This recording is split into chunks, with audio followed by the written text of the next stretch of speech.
And more blueberries. So the other day I planted 6 right here in this row, right here, that Alan's planting in now.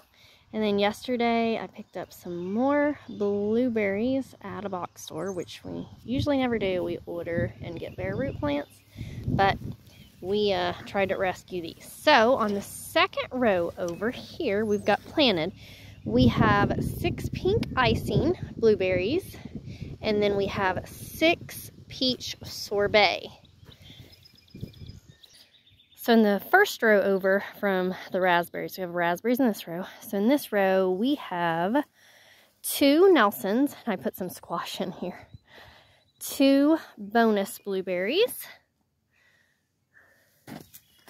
and 2 Spartan. And then following that, the ones we picked up from the box store, we're gonna have 4 blueberry glaze and then 4 jelly bean at the end. As you can see here, these are not the best plants in the world, but they are green at the stems. The leaves are dead, so they should come back. So we dug out a hole that's at least twice as big as the root ball. Blueberries are very shallow rooted, so be sure not to cover this very much, only maybe an inch or 2. Just like that, 28 more blueberries in the ground.